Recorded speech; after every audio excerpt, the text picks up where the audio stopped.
Well, the raising of a Somali flag to celebrate that country's Independence Day certainly sparked a real social media firestorm that escalated to threats being made against city lawmakers and City Hall itself. Joining Side's Nate Benson sat down exclusively with the Buffalo Police Commissioner today to learn more about these threats. And Nate, what is the latest in this situation? Yeah, good evening, Scott. It's been a escalating day in the last 24 hours, of course, and one that's now opened up to two different criminal investigations.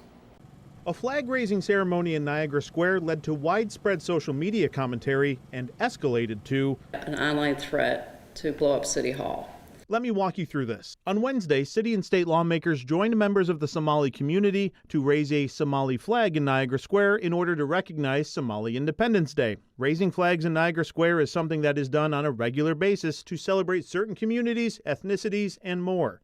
But on the heels of Mayor Sean Ryan announcing that the city of Buffalo would not be sponsoring a public fireworks event, people on social media began combining the two different stories into one, essentially saying Buffalo isn't doing fireworks, but will raise another country's flag. Again, something that is done regularly in Niagara Square.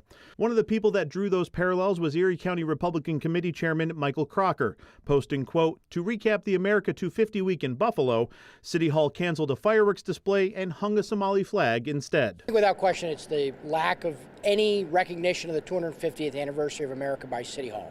Sean Ryan was rather flippant about the cancellation of the fireworks display that he said was going to happen. So certainly seeing another nation's flag raised over our City Hall, over Niagara Square, was an exclamation point after learning that City Hall had decided they weren't going to do even the bare minimum to recognize a major moment in our own nation's history. Are we possibly conflating the two things here? Because we do raise flags for Italian Heritage Month, Black History Month, Juneteenth, Gay Pride, Ukrainians, Latino, Mexican, insert nationality or heritage here. We do celebrate that on a fairly regular basis here in the city of Buffalo. So why is the Somali community getting dragged into this? I don't think the Somali community is getting dragged into this. This occurred during the week of July 4th in a very unique July 4th. 250th anniversary of our nation. This isn't the 251st where we might hope Sean Ryan makes good on his commitment to bring fireworks to Buffalo. The Somali community has kind of been targeted with some of the responses to this. We've seen it on social media. We've seen posts, comments, things like that. But again, in your mind, this is more, it's not a Somali thing, it's more of a thing regarding City Hall on the 4th of July. Yeah, certainly. I'd sit down with any members of that community and discuss the issue. When I put out a statement yesterday, I said, this is not about not recognizing the contributions of immigrant communities. This is a city that's been built by immigrant communities, and we've celebrated that in many different forms. But when you have a city administration that is showing no interest in recognizing the American moment that is the 250 celebration, while City Hall is celebrating the independence of a foreign nation, I found it to be offensive. Clearly, a lot of people found it to be offensive. Social media comments, however, were focused on the Somali community and led to threats against city lawmakers and the city itself. Once again, Police Commissioner Erica Shields outlining a significant threat. We identified an online threat to blow up City Hall. And so our investigators worked diligently to track down the person who had sent that message. They do live outside of the city of Buffalo, so we're working with our partners to further that investigation. Commissioner Shields noted several council members receiving threatening messages and voicemails. They're both tied to the fact that a Somalian flag was raised on a city-owned flagpole.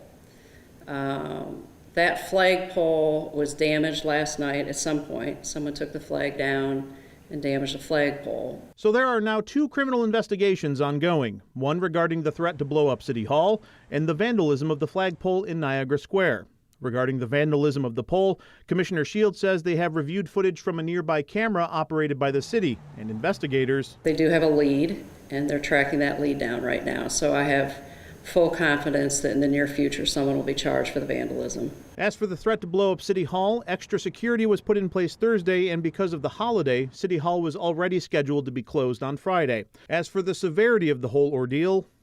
Did it seem like a credible threat to blow up City Hall? Obviously one serious, or was this more or less someone blowing off comments on social media? It's a fair question, and I think when you're sitting in our seat over here, you always move forward with severe caution and an abundance of caution, and I would never be comfortable dismissing something as idle commentary online. The problem is we don't know who's making the threat. We don't know what their mindset is, and so we take things at face value of what we're seeing, and we investigate it as if there's a truth to it. Again, that's someone who you've been able to identify, and that's being investigated. Yes? Correct. Now, I'm told that Buffalo Common Council members were not told about the threat to blow up City Hall until Thursday afternoon after additional security was put in place. On your side, Nate Benson, Channel 2 News.